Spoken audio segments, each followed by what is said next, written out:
I'm not a pessimist.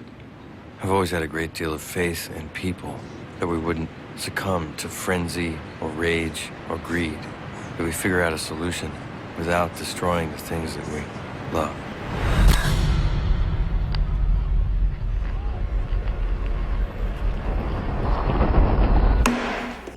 The Subcommittee on Energy and Minerals will now come to order.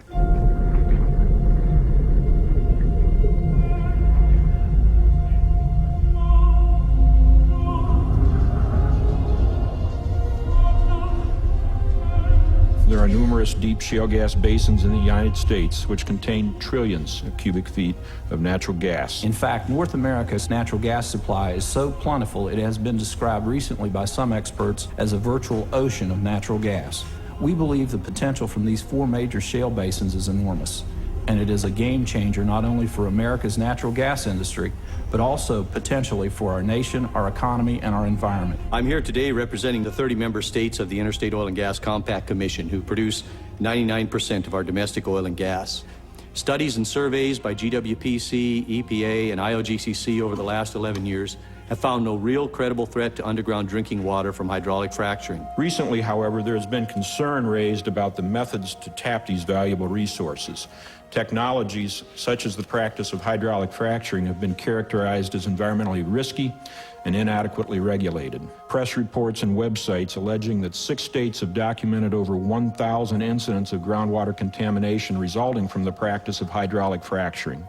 Such reports are not accurate. And it's my firmly held view, and also that of IOGCC, that the subject of hydraulic fracturing is adequately regulated by the states and it needs no further study.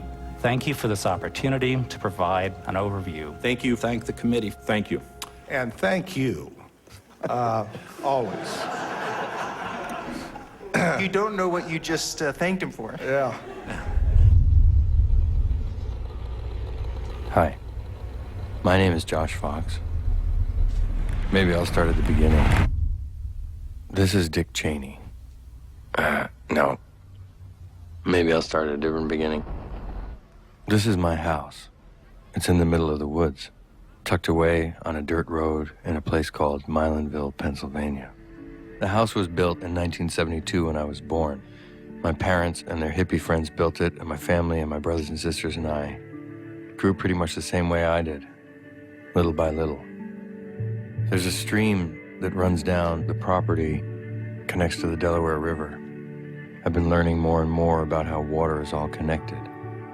In 1972, the year I was born, Pete Seeger and a bunch of banjo-playing freaks in the Upper Hudson Valley reminded New York City that if they polluted the Upper Hudson, especially the watershed areas, that New York City's drinking water would be ruined.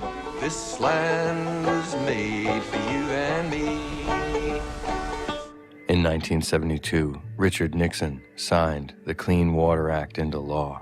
It was an era of environmental progress. The Cold War was on, but there was the concept of leisure time and leisure suits. Computers and technology were supposed to bring about the 4-day work week, and everyone was going to have plenty of time romping around the fields and swimming in the rivers. In New York City, they were building this, but 100 miles upriver in Milanville, Pennsylvania, on the banks of the Delaware, we were building this. My first word was hammer. But it's 2009. One day I got a letter in the mail. It was from a natural gas company. The letter told me that my land was on top of a formation called the Marcellus Shale, which stretched across Pennsylvania, New York, Ohio, and West Virginia, and that the Marcellus Shale was the Saudi Arabia of natural gas. I could lease my land to this company, and I would receive a signing bonus of $4,750 an acre. Having 19.5 acres, that was nearly $100,000, right there in my hand. Could it be that easy? You've probably seen ads on television hailing natural gas as the clean-burning transition fuel. American shale basins contain an ocean of natural gas. What I want is to use our resources in America. It's cheaper and it's ours. It's ours. What would it mean if the United States and the rest of the world adopted natural gas as the fuel of the future? We've cracked the code for natural gas supply. And what I didn't know was that the 2005 energy bill pushed through Congress by Dick Cheney exempts the oil and natural gas industries from the Safe Drinking Water Act. They were also exempt from the Clean Air Act, the Clean Water Act, the Superfund Law, and about a dozen other environmental and democratic regulations. And when the 2005 energy bill cleared away all the restrictions, companies like Encana, Williams, Cabot Oil and Gas, and Chesapeake began to use the new Halliburton technology, and they began the largest and most extensive domestic gas drilling campaign in history, now occupying 34 states. The method of gas drilling they use is called hydraulic fracturing, or fracking. It blasts a mix of water and chemicals 8,000 feet into the ground. The fracking itself is like a mini earthquake. The intense pressure breaks apart the rock and frees up the gas. In order to frack, you need some fracking fluid, a mix of over 596 chemicals. From the unpronounceable, to the unknown, to the too well-known. The brew is full of corrosion inhibitors, gelants, drilling additives, biocides, shale control inhibitors, liquid breaker aids, viscosifiers, liquid gel concentrates. On the side of that frac fluid truck, it should say, just add water. Each time they drill a well, they need between 1 and 7 million gallons of water. Each time they go back and frac an existing well, they need an additional 1 to 7 million gallons of water. They can frac a well up to 18 times in its life. They started out west, New Mexico, Colorado, Texas, Wyoming, Oklahoma, and in the south, Arkansas, Louisiana, Alabama. 450,000 wells, times 18, times 1 to 7 million gallons, is something like 40 trillion gallons of water, all of it infused with the 596 chemicals in the fracking fluid. And now they're coming east. They're proposing 50,000 gas wells along a 75-mile stretch of the Delaware River and hundreds of thousands more across New York, Pennsylvania, Ohio, and West Virginia. From 1972 until now, my whole life, all this has been protected.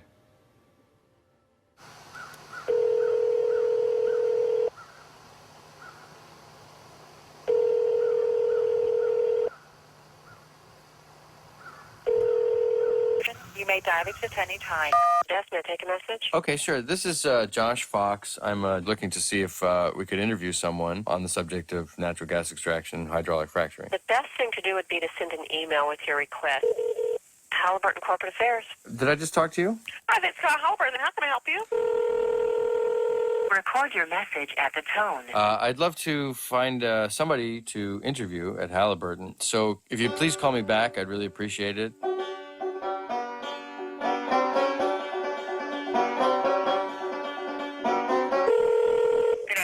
Williams. Please leave a voice message for... Thank you for calling Chesapeake Energy Corporation, the nation's leading producer of natural gas. Okay, What's 405 area code? Oklahoma. I'd be interested to see if there's any way to get an interview with T. Boone Pickens, to see if there was any possibility of... Okay, well, I'm going to have to transfer you to... I've reached Cabot Oil and Gas. Please leave a name and I will return your call. After the tone, please record your message. Who is the audience for this? General public. I think we'll decline, but thanks for calling.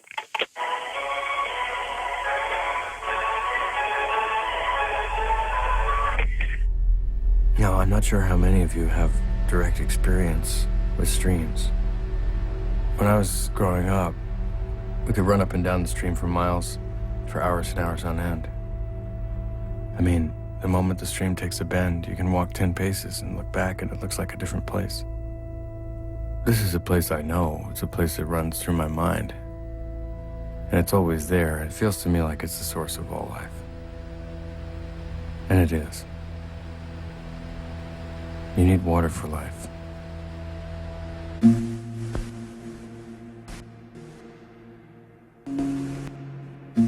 The closest they were drilling to me was in a place called Dimock, Pennsylvania, about 40 miles from the New York-Pennsylvania border in the Susquehanna River Basin. A company called Cabot Oil and Gas from out of Houston had drilled over 40 wells in just under a few months. It's a small place with no major highways, a place where you could easily forget the world, forget yourself, disappear completely. I was going there because I'd heard a lot of complaints, and because I'd heard the Pennsylvania Department of Environmental Protection had said that everything was going fine.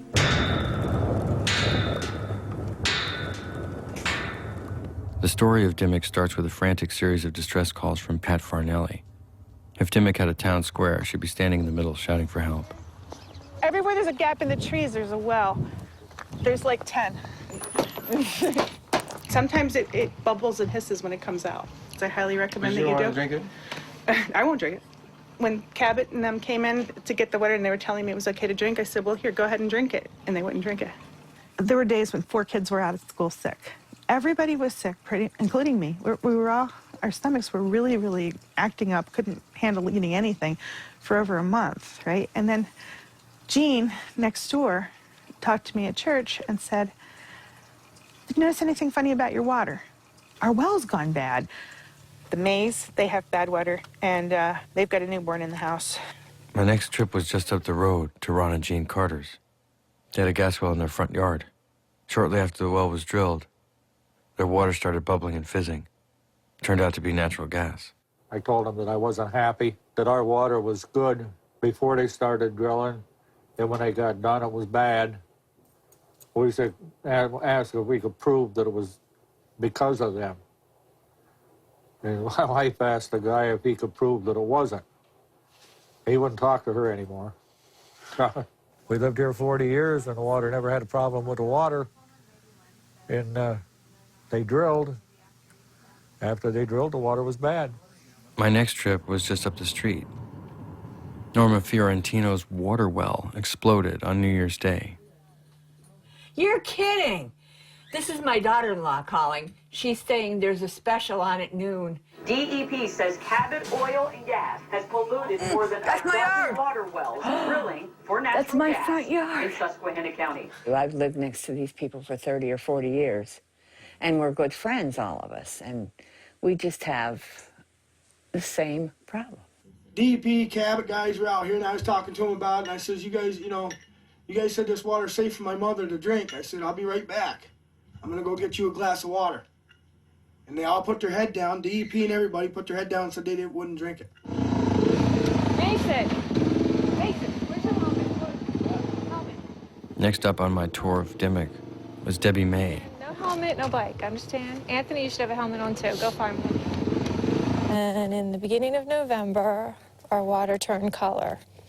It had started tasting funny, like a metallic-y, and then it turned brown, and then it looked like mud.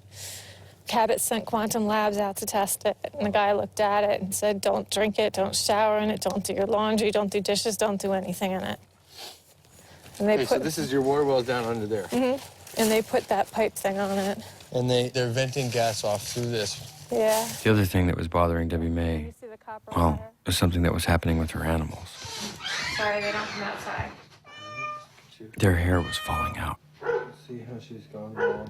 And one of her cats was projectile vomiting. We have 3 cats that it's happening to. And then when you said this to the DEP, what did they tell you? They told me I clean with too much Lysol. And I told one of Cabot's attorneys about it, and he told me that it comes from telephone poles. So has the cat been out playing with the telephone poles? The cat doesn't go outside ever. So his hair's falling out? Yeah. And he's losing weight. Since basically the same period of time? Hi. Our water was perfectly fine. And like right after we started drilling, like propane and stuff like that all went in it. But at one point we could actually like light it on fire. Put the thing in, shake it up in the jug, and put a match around and just light it up. What's going to happen to my kids how many years from now? You know, and then, oh, well, it wasn't their fault. You know, they didn't do it. They didn't pollute the water.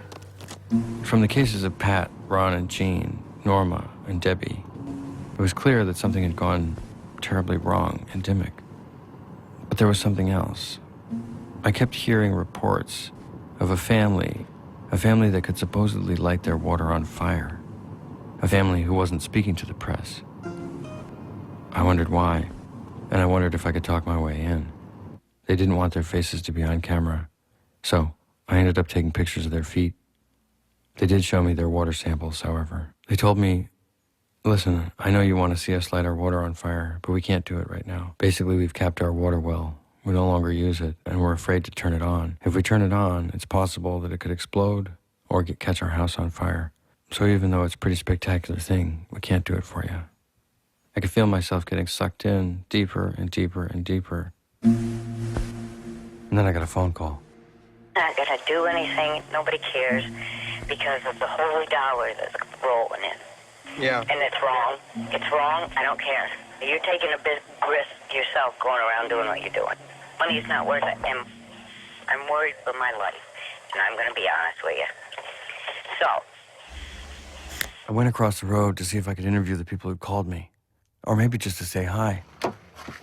I didn't get to say hi. But a man came to the door. He spoke to me hastily, and he was nervous. He handed me a jar. I said, what's this? He said, it's bad stuff. I said, what do you mean bad stuff? He said, that's about as bad stuff as you can get. Take some. Find out what's in it.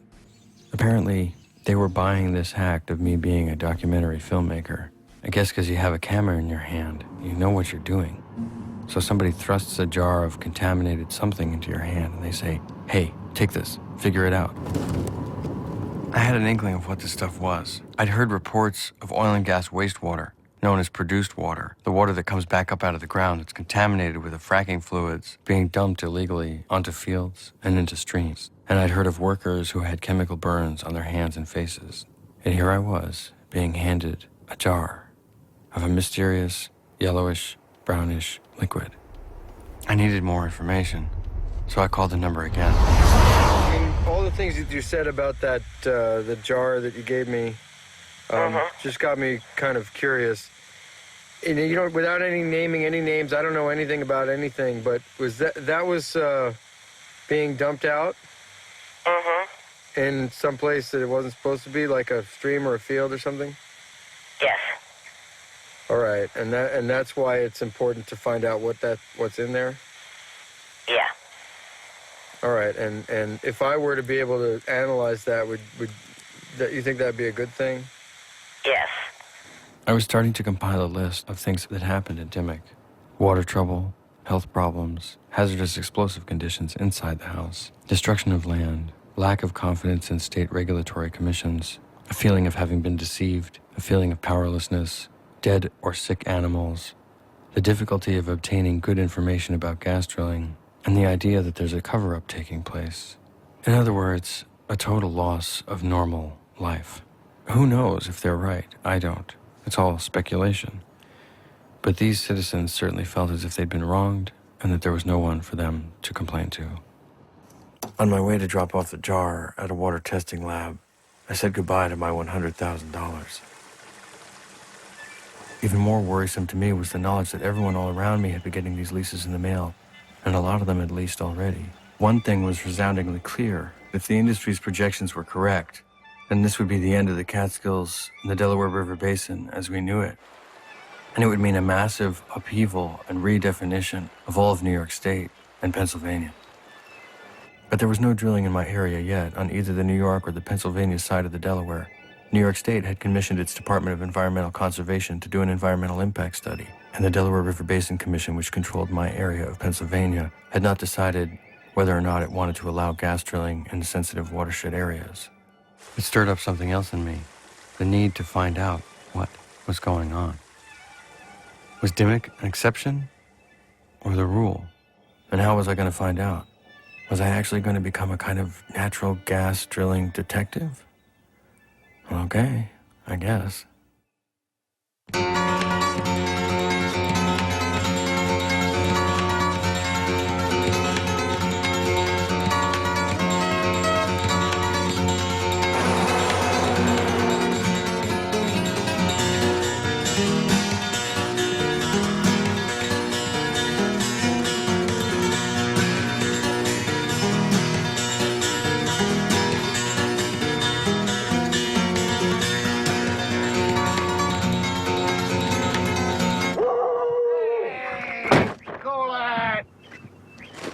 Well, you be careful, because That one's known to nip butts.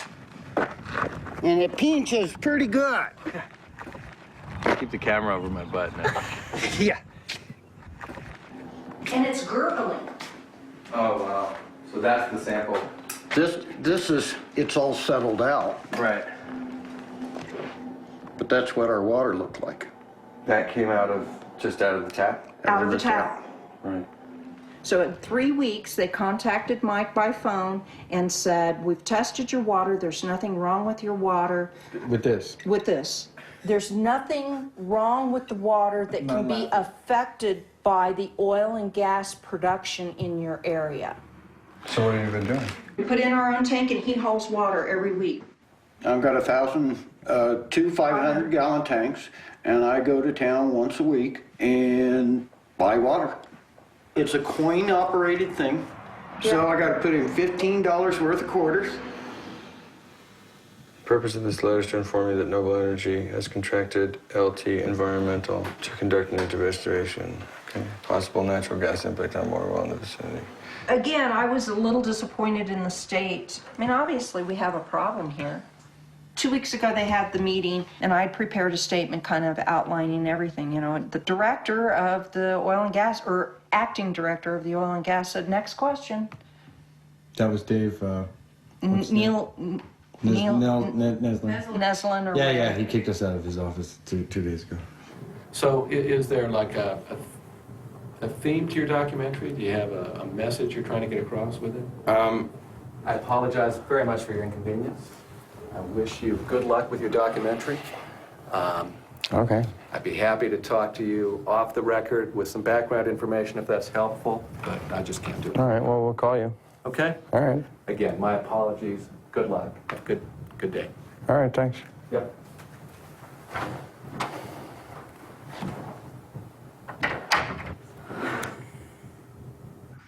At one time when we were going through all the gurgling in the well, I decided to put a plastic bag over the wellhead.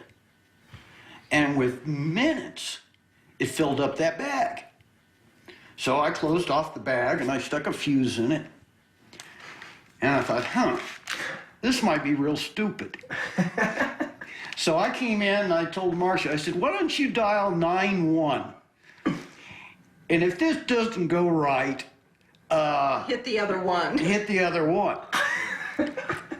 So I got this bag of who knows what, and I lit it, and it started floating towards the road. And I thought, oh no, truck is gonna come, I'm gonna blow up a truck.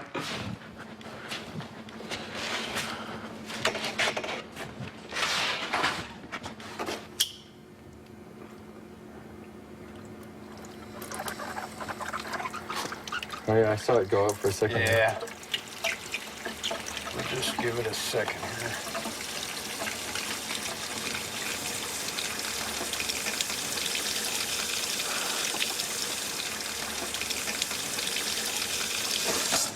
Whoa, Jesus Christ. That's the best I've done. I smell hair. Oh, damn. Can I try it? Yeah. Shall we get that in the frame? Don't drink this water. Jesus Christ.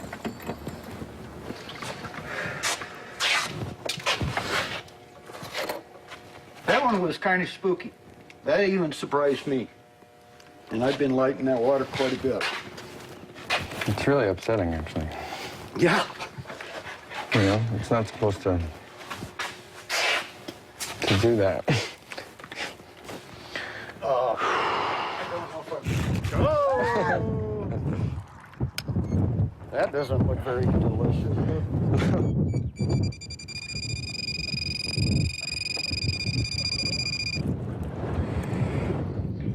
Here we go.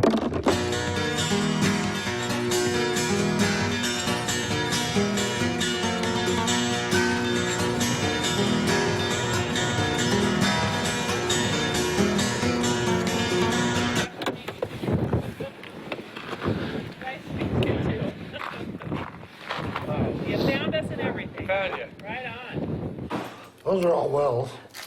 Those are all the wells. Yes. The red. Yes. That's where we live. That's why it's called the red zone. Yes. New information tonight on a story you almost have to see to believe. That's right. Flames shooting from faucets inside a home in Fort Lupton. It seemed like such a strange and unusual phenomena. Water so contaminated, it catches on fire. I'm terrified.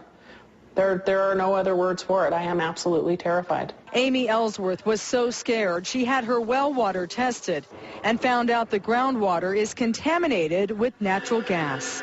2, 3, 4. Wait, did I count that one already? 1, 2, 3. Yeah, 4. Oh, it's hiding behind the tree. 7 or 8. Yeah. That I can see from here. But they said it wasn't their fault, and yet at the same time they're supplying you with water. Well, yeah. Well, because they're being good neighbors, even though they don't have good neighbor programs. This company right here, it says Noble. I am the cup is half full person. I am the most optimistic. I believe in the good of people. I say this 3 times a day, all the time.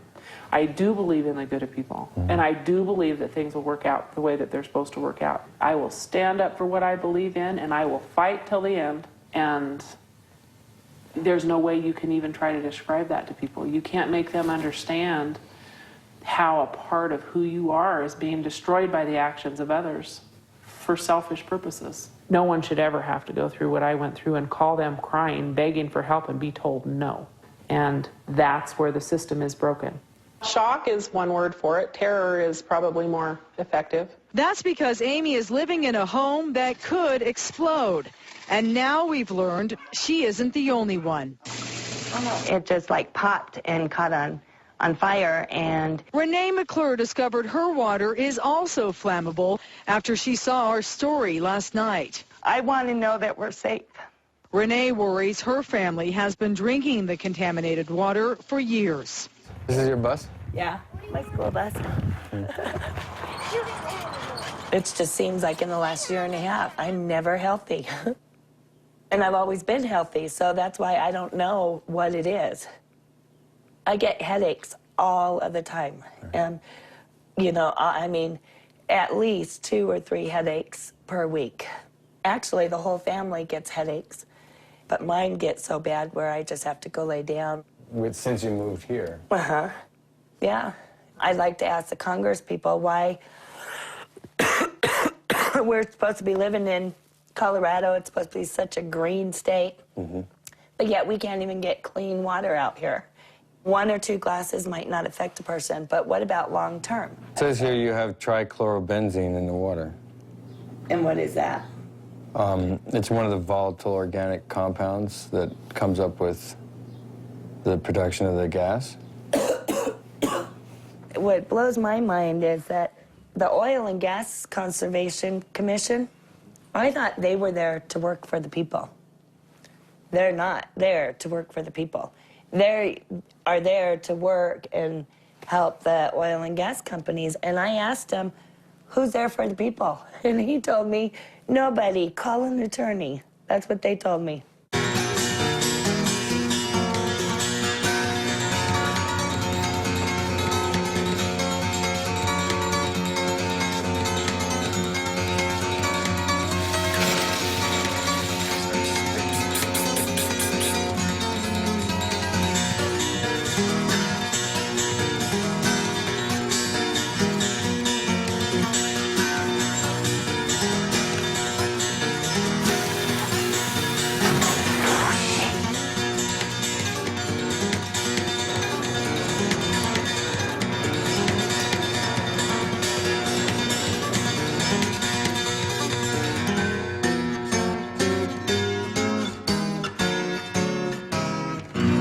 Colorado Oil and Gas Commission is aware of the situation and will probably be doing some additional testing in the area as soon as possible. Well, the bottom line is, whose responsibility is it to take care of this problem? They're really going to have to look a little deeper into this because it does seem to be more widespread than we thought. Absolutely. Yeah. Very scary. Okay. All right, Heidi, thanks. Let's clear this up. I'm not here under the authority of EPA, speaking on behalf of views that agency represents. I will put Weston Wilson not speaking on behalf of the EPA, although he works for the EPA. In 2004, the EPA was investigating a water contamination incident due to hydraulic fracturing in Alabama. But a panel rejected the inquiry, stating that although hazardous materials were being injected underground, EPA did not need to investigate. Weston Wilson, a 20-year veteran of the EPA, wrote a letter to Congress objecting. He also noted that on the peer review panel that authored the report, 5 of 7 members appeared to have conflicts of interest and would benefit from the EPA's decision not to conduct a further investigation. They came out with the patently ridiculous conclusion. They had showed it was toxic and then said it wasn't a risk. It made no sense, and only in an Orwellian world would you accept that. From 1995 until 2000, when he became vice president, Dick Cheney was the CEO of Halliburton. One of the first things he did when he became vice president was to form what was known as the Energy Task Force. They met up to 40 times with industry leaders. They only met once with members from environmental groups. The Energy Task Force and a $100 million lobbying effort on behalf of the industry were significant in the passage of what's called the Halliburton loophole to the Safe Drinking Water Act, which authorizes oil and gas drillers exclusively to inject known hazardous materials unchecked directly into or adjacent to underground drinking water supplies. It passed as a part of the Bush administration's Energy Policy Act of 2005. So all science at that point stopped? All science, all data, everything stopped. We were appalled about burying this kind of, maybe no pun intended, but burying this secret that it was known to be toxic. You know, when the president says to its bureaucracy, don't investigate, expedite things for industry, we do those jobs well, too. One could characterize this entire industry as having 100 years of history of purchasing those they contaminate. So they purchase the land, and often with an agreement of secrecy of somebody that's alleging they've been contaminated by oil and gas production. So the industry itself has that type of practice. You're saying it's the industry itself should be proving it and not the people This is America. We shouldn't be assuming that corporations can keep a secret, especially when they're practicing in our backyard. So the onus should be on the industry to prove to the government that their practice is benign and not that assumption. What you could be picking up from these citizens is what we should be investigating, but we're not. We're still asleep at the wheel. And don't assume since Obama got elected that something's changed at the EPA yet in that regard. Even if they weren't true, they deserve an investigation. They're citizens of the United States. And they certainly don't deserve to be exposed to secret chemicals. It's un-American. So I understand your question and your frustration, and you're seeing how this may be a pattern repeating itself. But so far, we're not on duty. We're not present as a government agency to answer your legitimate questions, and we must be directed to.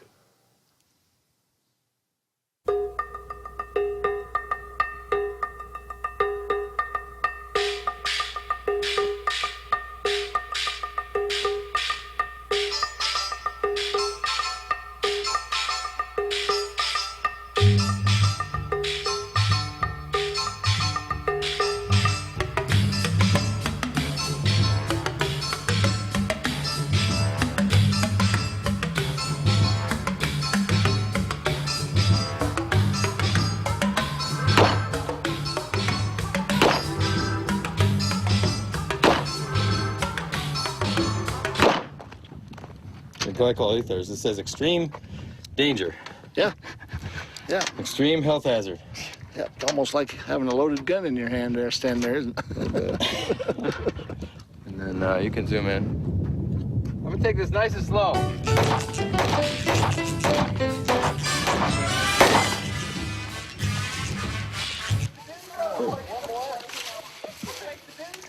Cheese. Cheese. Jeff and Rhonda Locker, they've been living here for at least 30 years. But at some point in the late 90s, there was a gas company re-stimulating a well out behind their house. Rhonda was out doing the wash, and the wash went black. They knew they had a small problem with the water. and there isn't a laundromat for miles.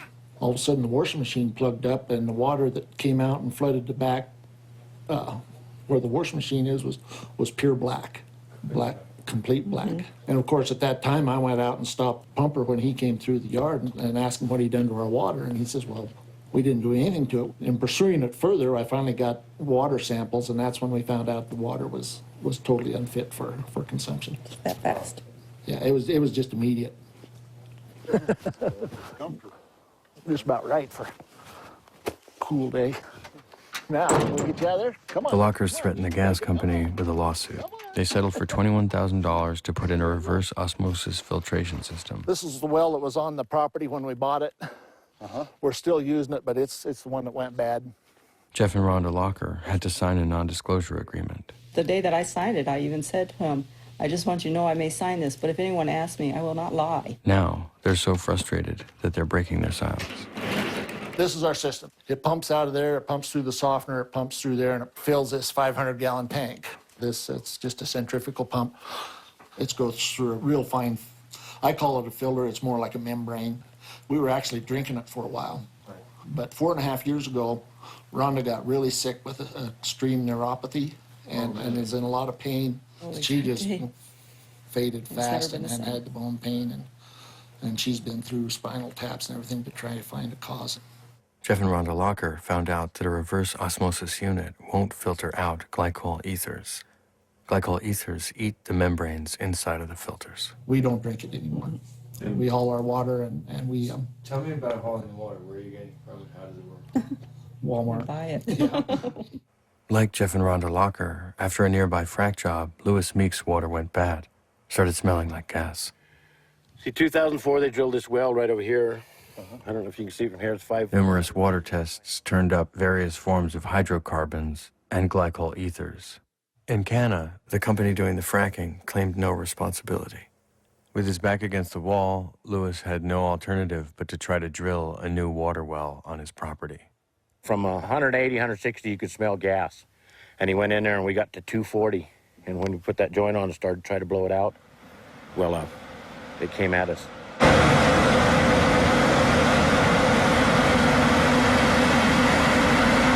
Natural gas exploded out of Lewis Meeks' water well for over 3 days. The Department of Homeland Security reported that over 3 million cubic feet of natural gas escaped into the atmosphere. Lewis had to get an injunction from a judge to get in Canada to cement the well to stop the flow and to provide him with a replacement water source.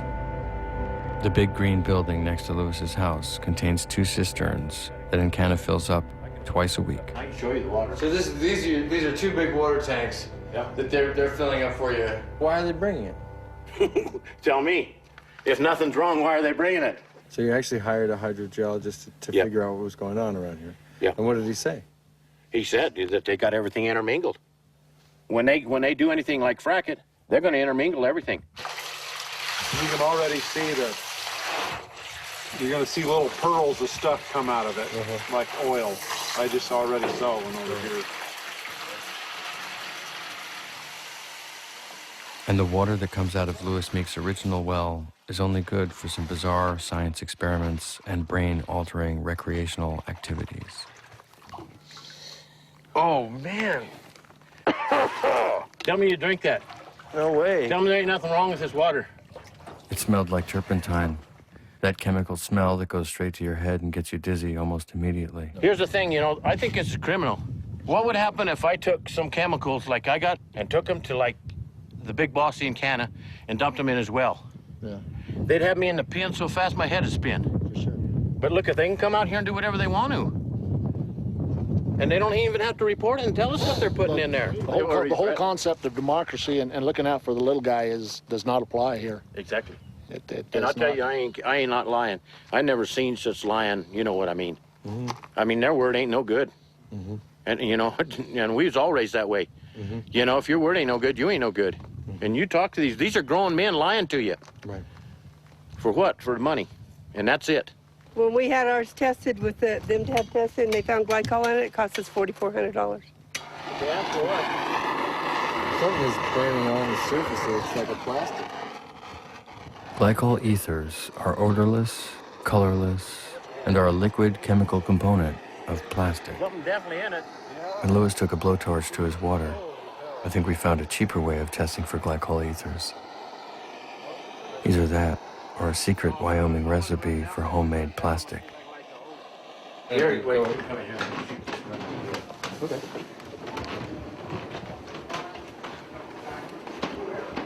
I liked Lewis immediately. Cool 70s patterned mirrors, cowboy statues everywhere, And what about these? and the most comfortable couch in the United States. You raised? I raised. That's good to sit on. Should be on the buffalo hides. That is fab. Wow. John Fenton and his wife Kathy have 24 gas wells on their property, all of them visible from their front porch. I was raised here, and at one time, there was nothing. I mean, there was no oil, nothing. Now you All have this- everywhere you can see. Everywhere you can see. Yeah, and like we can really sell this place with the water situation, and, well, look at it. We don't own our mineral rights.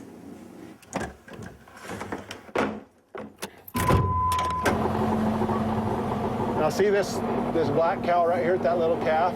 That little calf's, probably less than 12 hours old right there. Oh, really? Yeah, that's a new one there. We've only got a certain, amount of water wells to work with, and God, I don't know how they even drink it, to be honest with you. It's the damnedest smelling stuff, and comes out different colors all the time, but you got to use it sometimes. I think we should strive to be the cleanest and the most environmentally conscious that we can. A lot of times it's right out in the middle of the field. That's where we make our money. You see the green grass growing, that's money to us, and that's fertilizer, and that's feed for the cows, that's everything. And they tear up a football field-sized area and drill a hole out there, and they spread toxic chemicals, and then on top of that you got gravel and rocks and big pieces of metal, and then they pipeline everywhere, and it just cuts us to pieces. There's no rhyme or reason to how they do things out here. They do it different on every hole. There's different people, nobody's watching over them. It's a free-for-all. John Fenton describes his home being surrounded by venting condensate tanks. At times, the fumes from the condensate tanks are so strong, they surround the house in a cloud of toxic vapor. And you can come out here when the sun's coming up and the air is just brown. The first 100, 200 feet of air is like a brown blanket laying over the top of everything. And, not only are all the animals in there breathing it and absorbing it through their skin, but all the people are too. Kathy and her mother-in-law, who lives right down the road, suffers from headaches, dizziness, and a loss of smell and taste. It's going to be, I know they say you have to let them drill, you got to come to a compromise. We already know that. We've already compromised as much as we can compromise. If they do any more drilling out here, it's just going to force people, it's going to force us out of business off our land. The less people they have to deal with out here, the more they can drill. But they can drill whether we like it or not. It doesn't seem to matter that we're affected. Humans are being affected. If I'd known what it was going to be like, I don't know that I'd brought my family here. I hate to say that because, some people might see this and wonder how I could like this, but this is my way of life. My father and my grandfather were the old-time cowboys, and my grandfather on my mom's side, they were farmers in Nebraska. This is my family heritage, and my wife's, this is their family farm, We're proud of this, but by God, if your way of life is being besieged and your health is under attack, I don't know what else you can do. I don't know where the hell I'd go, though. Where else can I go? This is happening everywhere. That's the biggest thing I want people to know is you're not alone if this is happening to you, because I'm in the same boat you are. And what we need to do is we need to get together and we need to stand up and we need to speak with a unified voice and we need to stand up to these assholes. These little guys are really enjoyable to watch and be around. And we want to raise the best, most natural, clean product that we can raise, and by God, if you're breathing in dirty air and you're drinking water that could be tainted, what's going into these girls and what's coming out in those calves, You got to be sure that what you're putting in them to raise that meat is as pure as it can be. You know, cute as they are, and in a year or two, they're going to be on somebody's dinner plate.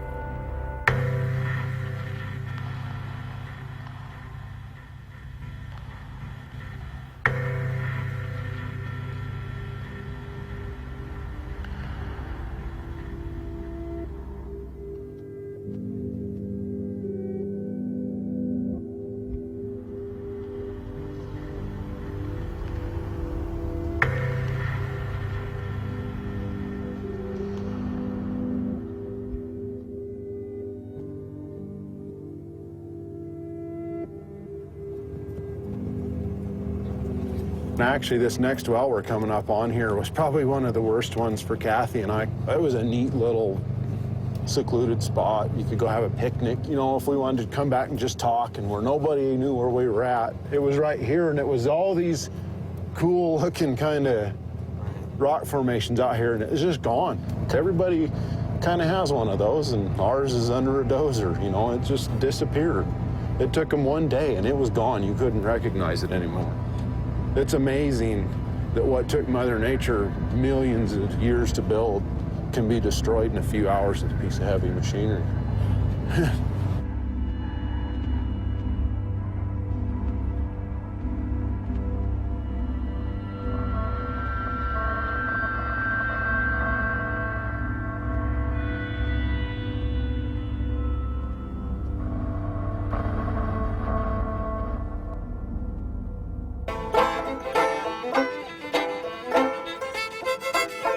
I was lucky that between John Fenton's house and where I was going was Wind River Canyon, one of the most beautiful places in the United States, almost enough to keep my mind off of where I was going next. I was going to one of those moonscapes I'd seen in the photographs, one of the biggest and most productive gas fields in the United States. The Jonah gas field is at the foothills of the Grand Tetons. Just to the south, Yellowstone Park and the Bridger Teton National Forest. Sublette County, at 4,935 square miles, the county is about the same size as the entire state of Connecticut. The population is about 6,000 people. That means there's about one person per square mile.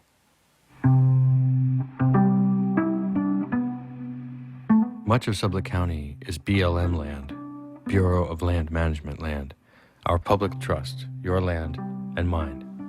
You can camp anywhere on BLM land because it belongs to you, the public.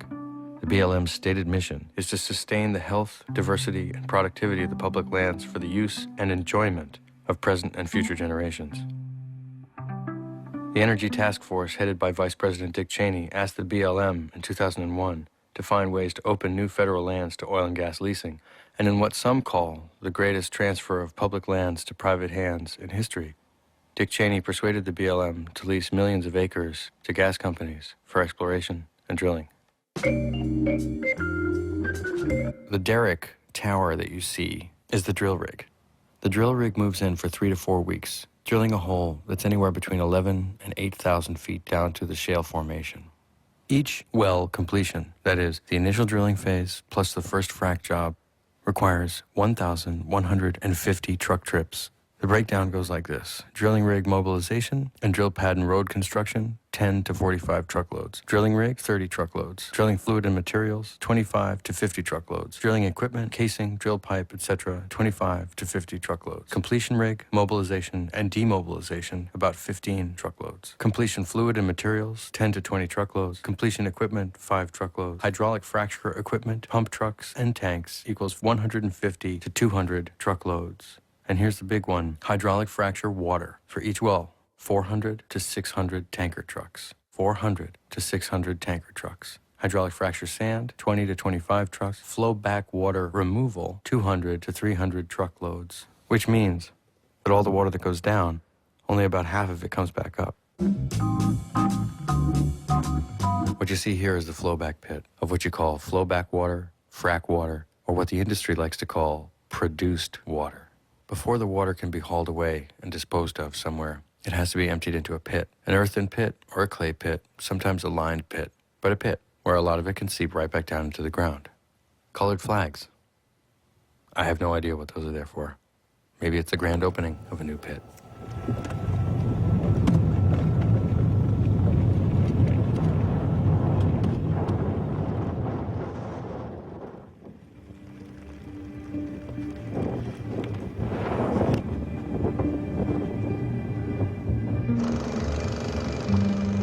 I mentioned the problem of water removal. 200 to 300 trucks per well. That's a lot of water to clean.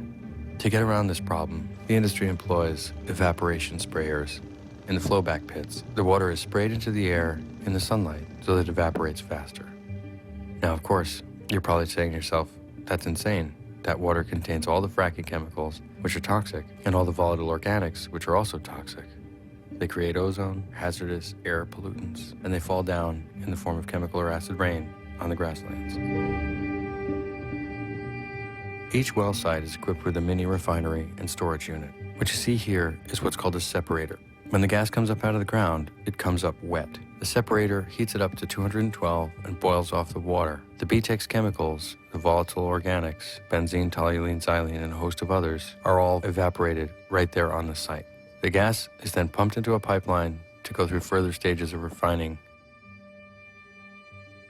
The big tanks you see next to all the gas wells are condensate tanks. The condensate is stored in the tank until a trucker can come and haul it off. The condensate can be anywhere from produced water, which is unusable, to a low-grade jet fuel. It's just sitting there, like a big explosive battery, steaming off volatile organics directly into the atmosphere 24 hours a day.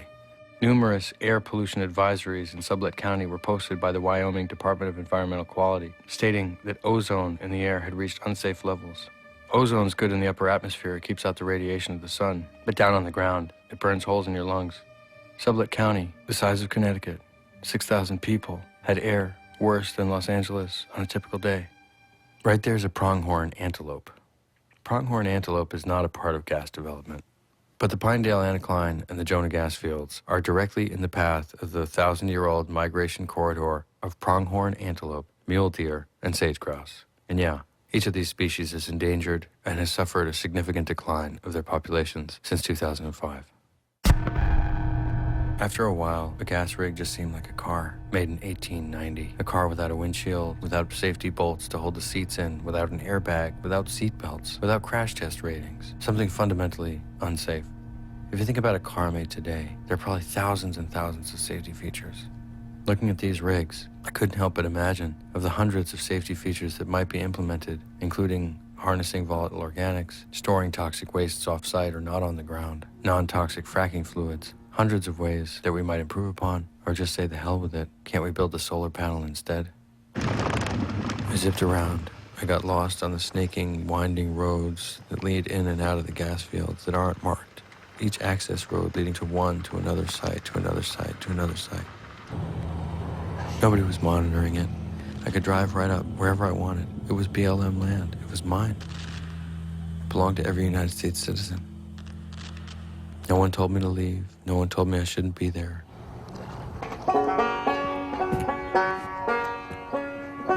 And apparently, there were no restrictions on banjo playing either.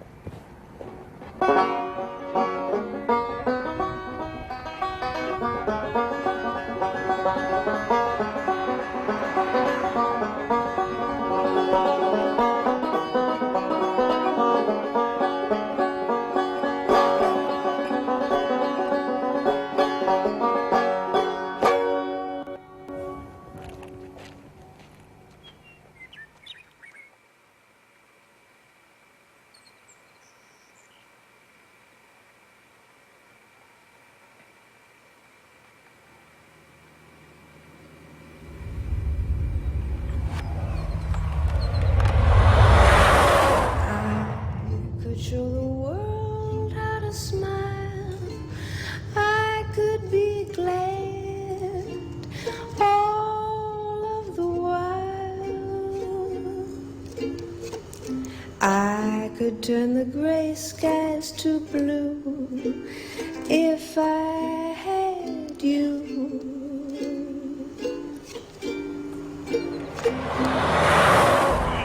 Like being hit in the temples with 2 2x4s, dragged herself into her truck and managed to get out, became violently ill, was violently ill all night. These people people's health are ruined. They can't function. They can't live in their homes anymore and go outside. Susan was wearing a respirator. The woman who had the brain tumors, aside from the fact that she's just a walking nightmare of a mess physically, can't work. You know, she's an invalid. I have tried to bring attention to these stories. Anytime media comes to town, they drop everything, they clear their schedules in hopes that what happened to them won't keep happening to other people. They know that their chance is over. I drove south from Wyoming to Colorado's beautiful western slope. Just to the east of Grand Junction, Garfield County has to have the best names of any county in the United States. The towns of Rifle, Rulison, Parachute, Silt, and Battlement Mesa were all part of one of the first populated areas to get a major gas rush. In less than a decade, the area became rapidly industrialized, with over 5,000 wells drilled. So going to Garfield County is like looking into the future of any area slated for drilling. It's also the subject of the first preliminary study on the health effects of gas drilling. 7 medical researchers from the University of Colorado studied the air and the water, finding acute problems from toxic emissions from gas development. So when I got calls from people in Garfield County, there were calls from people who had severe health problems. This is Karen Truelove. She started getting massive headaches, getting really ill, feeling sick, and she said it got so bad that she didn't even plan her days anymore. She just tried to get through them. Then my friend Rick has benzene in his blood, toluene. Tara was speaking for her friends that couldn't speak for themselves mostly, because of non-disclosure agreements. People who were in lawsuits or who had settlements that stipulated that once they received their money, they could no longer go public with their stories. Tara had one friend who hadn't signed a non-disclosure agreement. My great friend Dee Hoffmeister. We had just celebrated our 50th wedding anniversary. We came back, and as we drove in the yard, there was this huge, the rig and semis, and the smell was so intense. The benzene and was so intense that we ran for our deck. The deck was enveloped, and it had this big gray cloud. It was like it was being held in on the deck with this cloud. So we were in the house, I'd say mostly at the most 15 minutes when I got up and passed out. And you get pains all over your body. You don't know why you're getting the pains, and then they come and go, and they'll show up in another part of your body. I got to the point where I was walking with a 4-pronged steel cane because I couldn't walk on my own. After her first big knockdown exposure, she wasn't in very good shape, but then just a couple of years ago, Dee Hoffmeister's gas well exploded. The condensate tanks caught fire, and the rig was consumed. At 3 in the morning, we heard these pops. Our son got up to go look outside, and he had to run back in because the deck was so hot, he was burning. And I opened my eyes, and I couldn't keep them open because everything started spinning. And then the next day, I was even worse, and he took me to emergency. We had our son and his wife and 4 kids living upstairs here in the house when this all started. And all 4 of them got asthma. And 2 of my daughter's children got asthma. They were on nebulizers in the winter to breathe. We had beautiful playgrounds, but we got to the point where you could never leave your kids out to play. I kept getting in car after car, hearing symptom after symptom. My first day in Garfield County, I did 16 hours worth of interviews. And then finally, I got a chance to sit down with Theo Colborn, winner of 5 Rachel Carson Awards, a Time Magazine Environmentalist of the Year, and Congressional Fellow. Her accolades are too numerous to count. We've begun to look at what's being used to drill a well, data that the government should be collecting but isn't collecting. We've been able to get our hands on some of that. Because of the exemptions, fracking chemicals are considered proprietary, like the special sauce for a Big Mac or the secret formula for Coca-Cola. The only reason we know anything about the fracking chemicals is because of the work of Theo Colborn. By chasing down trucks, combing through material safety data sheets, and collecting samples, Theo has identified 596 different chemicals in 900 chemical products. Every environmental law we wrote to protect public health is ignored. But the neurological effects are very insidious. 3 years ago, I started getting really dizzy. At first, you may just have headaches. Then the next thing, you might have ringing in your ears. I thought I had an inner ear infection. I went to my doctor, and she's kind of, your ears are clean. Or you may be a little disoriented, or you may feel a little dizzy. So they sent me down for a CAT scan. But eventually, you may feel what is called peripheral neuropathy. And when you get to this stage, you have irreversible brain damage. For the last 4 years, I have these lesions in my brain. Don't know where they came from. You may begin to get swelling. I hurt everywhere in my body. My legs, my feet, everywhere. Your extremities, especially the arms and the legs. I couldn't move. I couldn't reach my face to eat. And never know where the pain is going to be. The pain can be excruciating. Think about the workers or the people whose yards or backyards or within 1,000 feet of their home have a well pad. They can't get away from the tanks, and the fumes are all the time. They're inhaling these chemicals 24/7 around the clock. What's that smell? I don't know. I can't smell anything. And you lost your sense of smell, and so did he? That is one of the side effects of hydrogen sulfide exposure. I don't smell the cat box. That's a good thing. Yeah, for 2 years now, I haven't smelled flowers. Taste, I can't taste hardly nothing. I can taste salty and I can taste sweet. Salty, I can taste it. Sweet, I can taste it. But I don't get any of the subtleties or aromas of food. It's like all texture for me now. Yeah, it's not good. I go out and I talk to the bosses, you know, the men who are overlooking what's going on, and even their supervisors, the public relation people that talk to us from the industry. They are so surprised. They look at me as if I'm crazy when I ask them, well, where are they mixing in the chemicals now? Oh, we're not using any chemicals. Well, if we are, they're safe. Even the bosses don't know what they're telling those men to handle. And once the public hears the story, and they'll say, well, why aren't we out there monitoring? We can't monitor until we know what they're using. There's no way to monitor. You can't.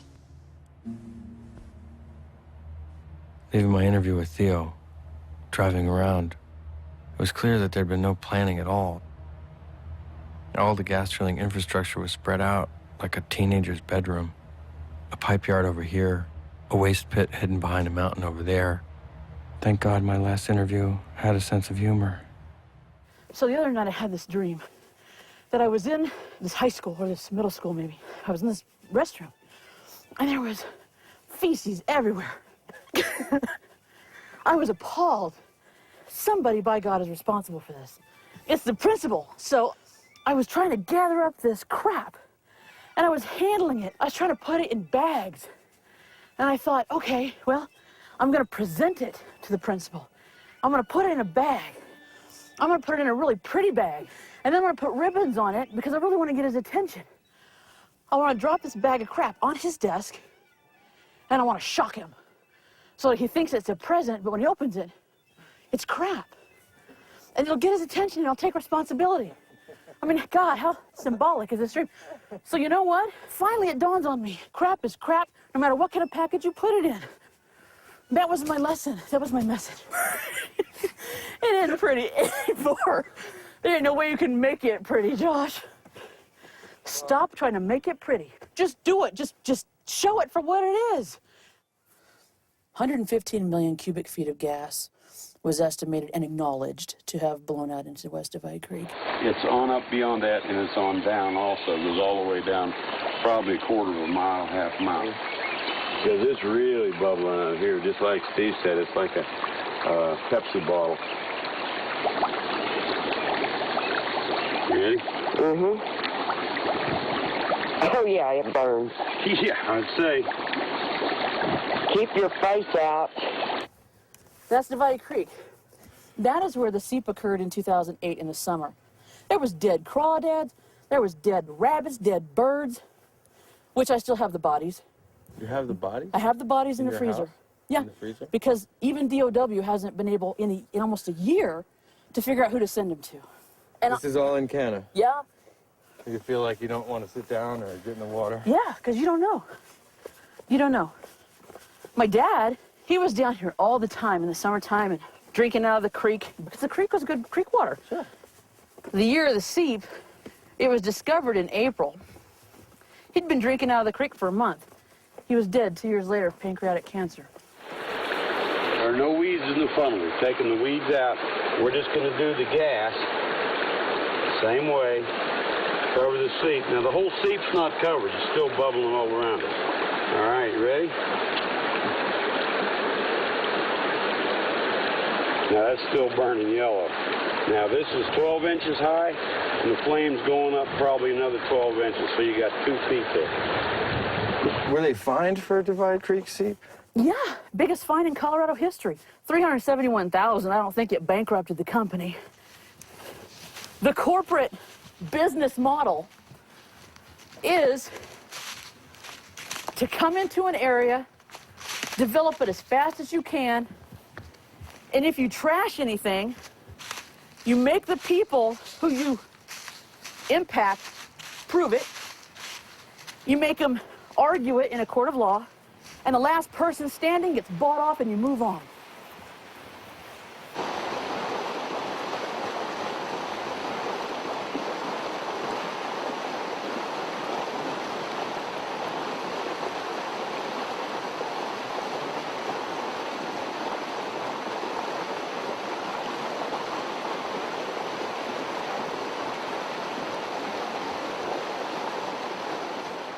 I had tried to keep anger and sorrow at bay. But the moment I knelt down at Divide Creek, looked upstream, and noticed the bend, it reminded me of home, and I broke apart.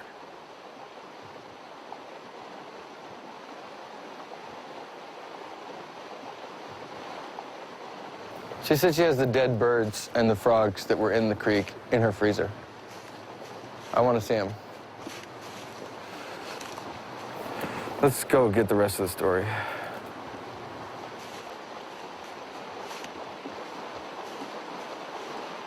God, you remember that dream? This is it. There's one bird. In the summer of 2008, all this black stuff with diesel, organic stuff came up and came into the creek. We had a kind of a mass die-off. Ended up in the freezer as specimens. That's a dove, and this is the rabbit. He was right down there by the seep, right down there where propane and ethane was found in the groundwater. This just broke my heart. Look at this little guy. He didn't even have a chance. Did you ever think that you'd be freezing rabbits, doves, and animals in your freezer? That you wanted to get autopsied? No, that's probably one of the creepiest things.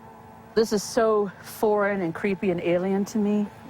To have these critters just die and leave, to try to preserve them, it's creepy and weird and unnatural.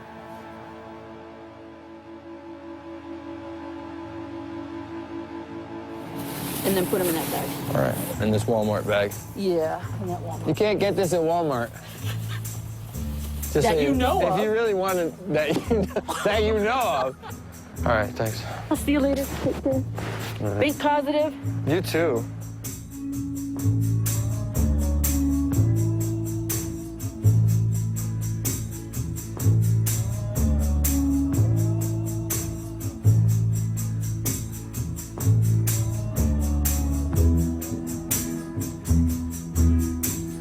This is just a nightmare. Soon I'm gonna wake up. Someone's gonna bring me round. This is I want it. I wanted to get out of GasLand as fast as I could, 4 minutes. but there was nowhere to go. I'd been on the road 3.5 weeks. I realized that I hadn't been on a single road between Arkansas and Santa Fe that didn't have a gas well on it. All the states started swirling together. Everywhere I went, it was the same story. He says, you see this big dark spot? That's brain damage. Huge banks of compressor stations in people's backyards. I can't stay here too long. Wells drilled right across the street from people's houses. Yeah, get a picture of the pretty flowers over there. Poison streams in Arkansas. Boy, they're making a beautiful, beautiful piece of country and turning it into just a big trash dump. Huge refineries, right next to cemeteries. sand farms where toxic sludge from waste pits were right next to residential communities. And the dust blows, the toxic waste fumes blow on them. Too many stories to recount. Like a skipping record, a song that you hear over and over again, like a scar that runs through you and comes out your face. Everyone had the same look of worry. We can't keep going like we are. I've heard that the White House power plants is supposed to go natural gas, and we tell them don't do it. The sheer scope of this massive drilling campaign boggled the mind. As a detective, I was totally out of my league. Good afternoon, Halliburton Communications. Is there any particular state that you're looking at? I'd really love to do an interview with Cabot. Need to hang up. You may hang up. I will pass on the message. I do suggest that you resubmit the email. Call me back in a day or two. Thanks, and have a great day. Bye. I wanted to get home, get a sense of the bigger picture. Then I looked at the map. To get home, I had to go through the bigger picture. Texas. The Dallas-Fort Worth Metroplex. The Barnett Shale. The place all of this started. Here's a map of the Dallas-Fort Worth metropolitan area. And all those dots you're looking at here are oil and gas wells around Fort Worth. On most of the dots, there are multiple wells. So each of those dots is a what they call a pad, and from each of those pads, they can sometimes drill 2, 5, 10 wells. So if you take each of those dots and multiply it by 5 to 10, you start to see why we've now got about 10,000 wells around the city of Fort Worth. The Texas Commission on Environmental Quality had no idea. The TCEQ had no idea how many gas wells were being put in and were in the ground around the city of Fort Worth. We were interested in kind of getting a handle on this. What were really the emissions that were coming out from the oil and gas sector? And we didn't want to rely on the state's numbers. The state had just admitted publicly that they didn't know what the emissions were, that their numbers were grossly underestimated.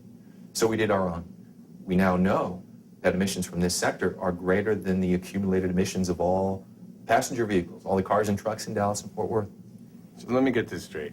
You're saying that oil and gas development in the last how many years is greater than the total car emissions for the entire city? That's right. If you look at the latest inventories of what emissions are from passenger vehicles like cars, trucks, vans, motorcycles, it turns out it's about 200 tons a day of emissions, the kinds of things that form ozone and fine particles.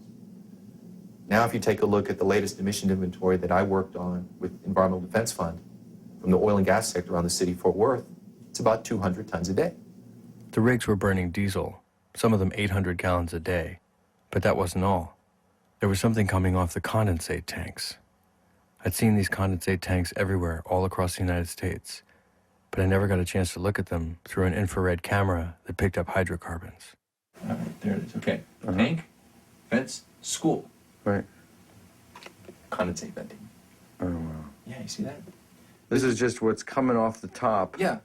And that's why you shouldn't walk up that ladder, which I've done. Isn't that amazing? Whoops. Yeah. What is all that stuff? I found out what that stuff is when I got a call from the mayor of Dish. Hey, we're gonna have to turn off the TV for a little while. Can you go sit at Daddy's chair in his desk? I'm not gonna leave you, baby. I'm gonna be right out there. The town of Dish is 2 square miles. It's about 150 people.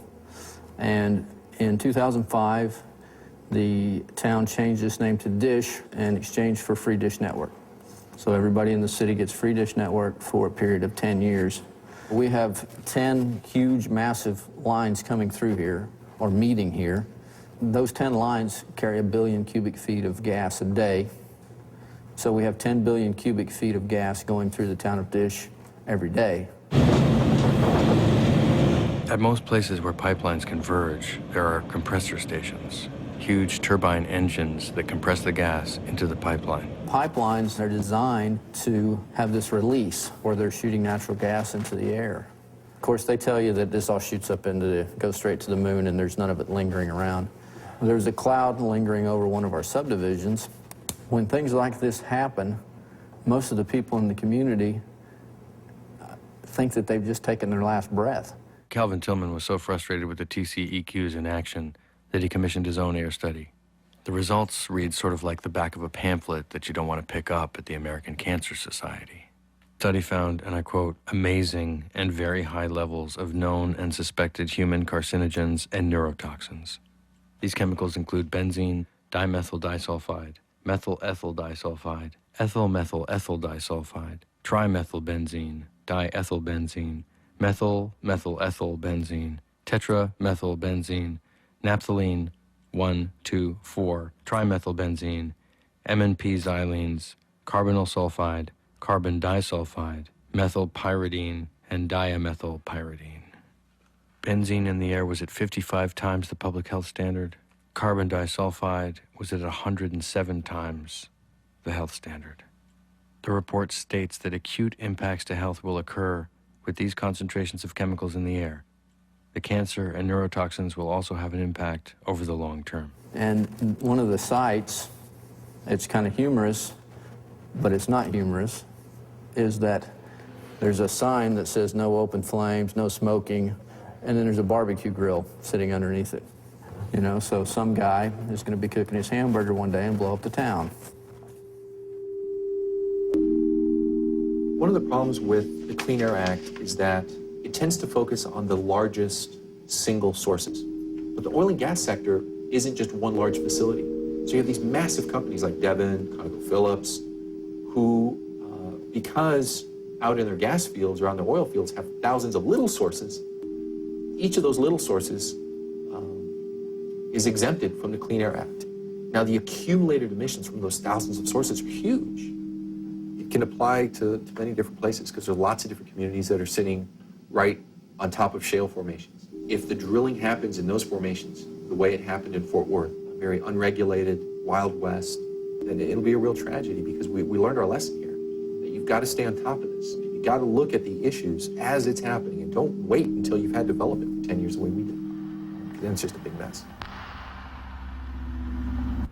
If the cumulative air emissions in Texas were huge, what were the cumulative water impacts like? This whole area produces, and the groundwater is contaminated from the production, from the drilling, from the old pits in this entire area, contaminated with a lot of the heavy metals like barium, which is the weighting agent in drilling fluids, arsenic, cadmium, chromium, lead. I have a number of clients who were like exercise buffs and things that drank, you know, huge quantities of water each day. Right. And they were getting arsenic poisoning. They'd go to the hospitals and the doctor would ask their spouse to step out and they'd go like, do you think your spouse is poisoning you? And this part of Louisiana and the Gulf of Mexico, just to the south, has been receiving oil and gas waste for 60 years. 1/3 of all the natural gas in America passes through the Henry Hub. This is where we take all the byproducts, all the wastewater, throw it out to sea, hope it doesn't come back. During the hurricanes of Rita and Katrina, it did come back. It was the sediment that had accumulated in the water bodies for decades, where people had been dumping and dumping and dumping. The storm surge just scooped it up and layered it up. Here, the sediment sludge was all over the place, everywhere, just coated the land. The organics that are here on site are the benzene, toluene, xylene, ethylbenzene, a lot of formaldehyde, a lot of the semi-volatiles that are very long-lasting, like the polynuclear aromatic hydrocarbons. And then you have all the heavy metals that are associated with the drilling fluids, barium, arsenic, lead, cadmium, chromium, mercury. And all of those chemicals are there in the tanks, in the flood walls, in the heater treaters, in the storage tanks. But there's no protection from the storm surge. Everything that you see below an elevation of 6 feet, all that contamination, all those products got washed into the environment. And this happened all over where the storms hit? All along the coast, in Louisiana, Mississippi, Alabama, Texas. How many sites is there? How many sites? Yeah. Hundreds of thousands of sites. I tried to wrap my head around what Wilma was saying. The slow accumulation of 50 years of drilling that had created a permanent contamination situation in southern Louisiana that could probably never be fully cleaned. And the thought of the entire coastline from Mississippi over to Texas being contaminated with oil and gas waste made me think about what the effects could be of this drilling on all the rivers that I'd visited. I'd seen a map that showed you actually what the river systems in the United States really looked like. They weren't these skinny lines like veins, but something much more comprehensive. And with all of these major waterways under duress of 34-state drilling campaign, I wondered just how extensive the damage would be if this continued for much longer. I was on my way home. All I wanted to do was clear my head, think things through, get out of crisis mode. The phone rang again. It was the water testing lab. The mysterious yellowish, brownish jar of liquid from Dimmock had given up some of its secrets.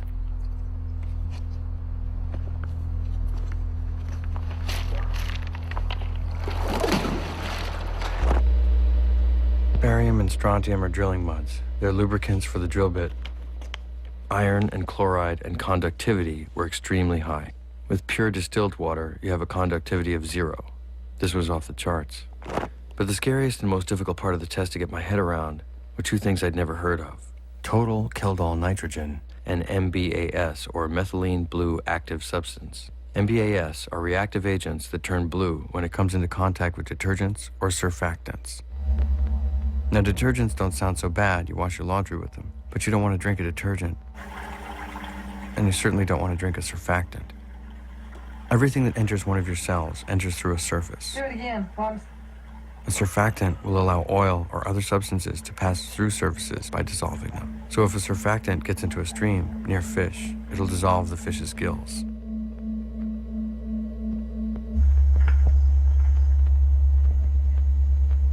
So what could one little jar of yellowish-brownish liquid from Dimmock prove? They were told to just release it into a stream. It's the same type of thing over and over and over. You've lost more than what you've gained. What have you gained? A dollar bill cannot bring back what they've taken away. I think everyone is fed up with it, and everybody's afraid to say anything. I asked my anonymous friend if she'd also talked to the DEP. They said there was no proof, and that they needed proof in order to do something. Well, when the DEP basically refused to help, how did you feel about that? Like I was talking to a tree. Oh, my tie, is that okay? Yeah, there is a clear opportunity here in Pennsylvania for major new gas production. I have one quote here from you that says that you're trying to do this in a way that doesn't damage the environment. But you also said recently that water contamination is inevitable. Well, yeah, I mean... are those contradictory, or...? Here, I'll give you the direct, straight answer. There's no such thing as a perfect source of energy. It's absolutely the case that natural gas production is not perfect. And the issue of actual contamination by drilling chemicals at Dimmock has been examined at 39 homes. We've looked, done independent testing, and there's been no contamination of the drinking water by those chemicals found. Well, actually, I have in here, samples that are from all over the country. This one's from Wyoming, Colorado, and then one here from Dimmock. Now, this is tap water. In other words, drinking water. And I'm wondering if you're interested in drinking some of this. No, and absolutely, I'm not interested in people in Dimmock, and we've stopped it. What I'm doing in Dimmock is absolutely to deal with the problem that you're addressing. It's the very last thing in the world we want anybody to do is to drink it. There's only 4 households that water is being replaced by. Those are the households where the problem exists. If there were 10 households, we would require it for 10. If there were 15 households, we would require it for 15. If there is an individual who's had their water contaminated by gas migrating that's not getting their water replaced, I want to know about it. Every single person who has had that occur to us has their water replaced. The bottom line is what matters. We're not going to allow folks who have had their water contaminated as a result of drilling to sit there and have to drink that kind of water. One of the things about being on that side of the camera and this side of the camera, you guys get to, at some level, wash your hands of everything. The folks on this side of the camera have to make some real decisions in the real world. And until somebody comes up with, I guess, the hydrogen economy, I don't have perfect answers to all these things. And I have to make trade-offs. And those trade-offs recognize that you're often taking 2 steps forward and perhaps 1 step back. And that's a lot of the decision-making that goes on right now. I actually view it in the opposite way, as not a person behind the camera, as a person who lives in Pennsylvania, as a person whose water is in jeopardy. Do you really believe that it's adequate to replace water with cisterns? Can you replace a stream? Well, replace a stream? Which one do you live on? Calkins Creek, which is a tributary to the Delaware. Okay. Well, you see a problem there. I want to know about it. And this is a serious point. That's where this whole project starts. Right. That's exactly right. We have a good staff here, and they're out there on the sites. But we're also absolutely eager for the public to let us know about problems. Look. No, I know. Here's the card, and you know. Just a few short months after this interview, the Pennsylvania Department of Environmental Protection suffered the worst budget cuts in history, amounting to over 350 full-time positions being eliminated and 25% of their total budget cut. In the midst of what could be the largest natural gas drilling campaign in Pennsylvania history.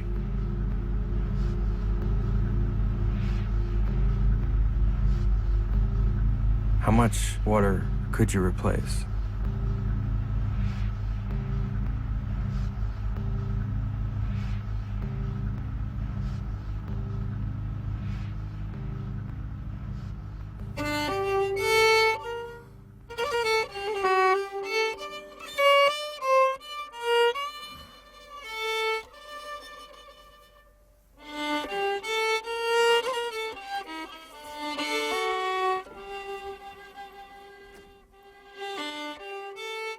So I'm going to show you a little bit here on the map where New York City and New Jersey and Philadelphia's water comes from. What you have up here in the green area, that's the New York City watershed. It's supposedly a protected area, although all of this area on the map that you see here is slated for gas drilling. The green and white areas you see on the map, that's the New York City watershed and the Delaware River Basin. Altogether, the combined watershed supplies water to 15.6 million people. 6.8 million in New York City, 5.4 million in Pennsylvania, 700,000 in Delaware, and 2.9 in New Jersey. It's the largest unfiltered water supply in the world. The reservoirs were created 100 years ago. Industry has leased hundreds of thousands of acres within the New York City watershed and the Delaware River Basin. That could mean 50,000 gas wells in the combined watershed area. As of spring 2010, there is no drilling in the New York City watershed or the Delaware River Basin. But that could change any day now. When we look at other planets in the solar system, what are we looking to find? Water. Now, it's not going to be good as New York City tap water, but you're looking on Mars for water, and everyone has these great discussions because it's all about water.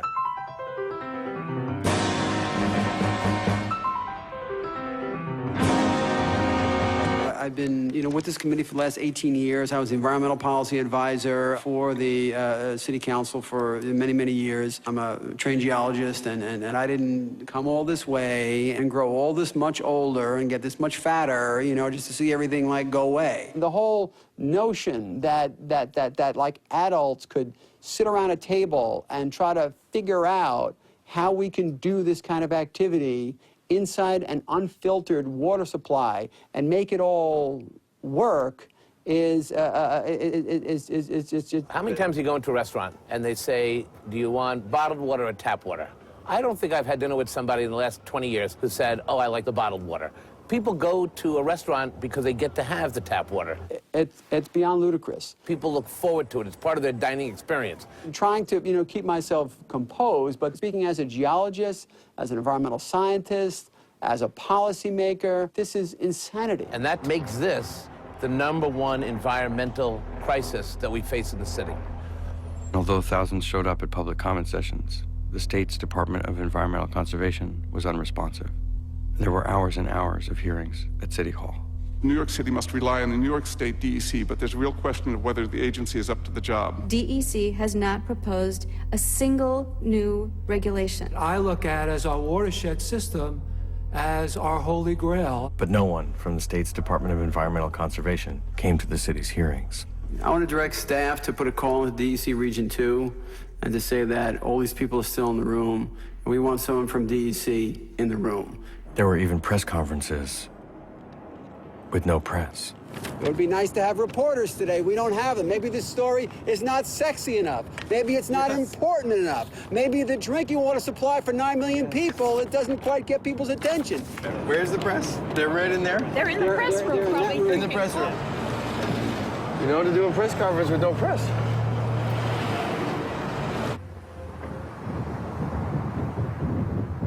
I'd heard that the United States Congress was convening a special session on unconventional shale plays, especially how they related to water contamination and Diana DeGette and Maurice Hinchy's Frack Act, a piece of legislation that's one paragraph long that simply takes out the exemption for hydraulic fracturing to the Safe Drinking Water Act. All we have to do is think back, because there was a realization back then of how the kind of drilling that had been going on for more than 20 years was having a negative impact. It was poisoning wells.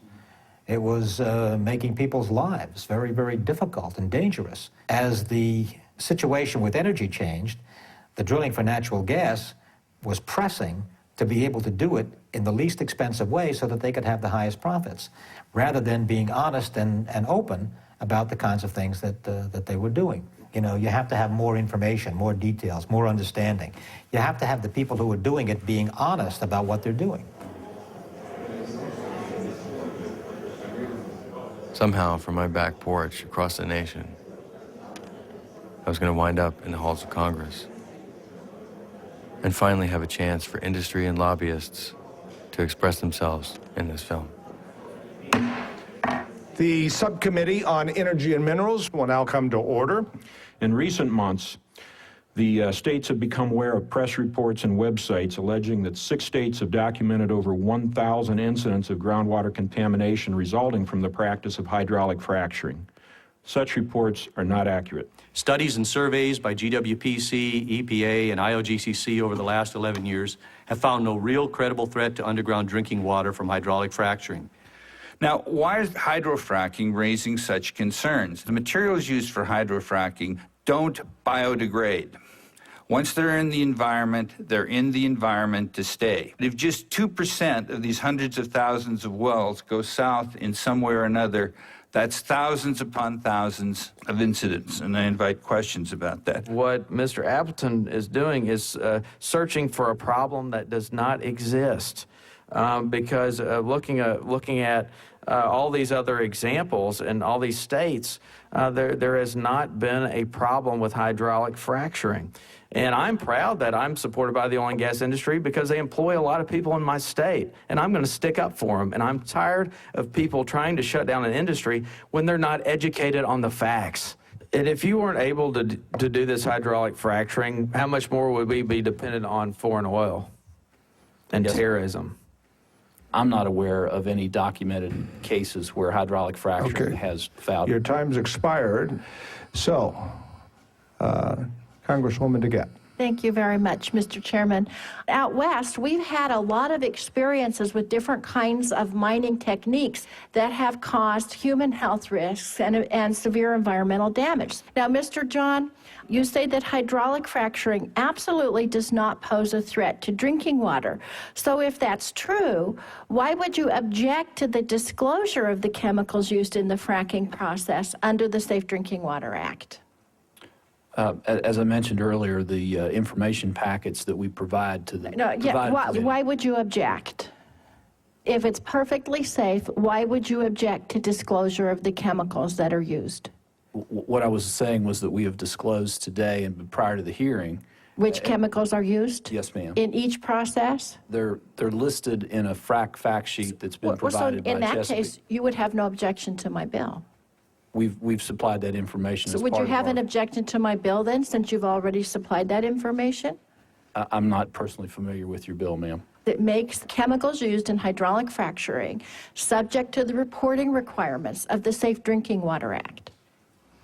As stated earlier, we believe that the current regulatory Yes or no? framework, we believe the current regulatory framework. So yes, you would object to my bill because you don't think we would need to report it under the Safe Drinking Water Act, even though you say the chemicals are safe. Correct? Correct. Okay. How about you, Mr. Kell? Are you saying that hydraulic fracturing fluids cannot possibly be to blame for water contamination seen in cases across the country? Allegations that were presented through certain media outlets relative to 6 specific states. We did not survey all states that have oil and gas activity, and therefore would not make the statement that no one has ever identified. Thank you very much, Mr. Chairman. All right, Mr. Hinchy.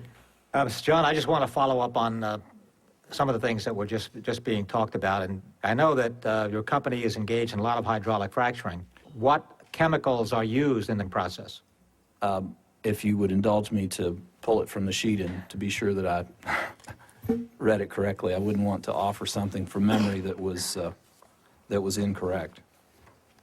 Please speak a little closer to that mic. We want everybody to hear you. Thank you, sir. We've listed. Do you want me to go through all of them, sir?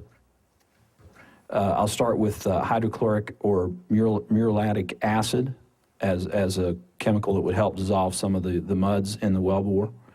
We would use an antibacterial agent such as glutaraldehyde. We would have a need for a breaker that would take away some of the viscosity from our fluid that we would use an ammonium persulfate.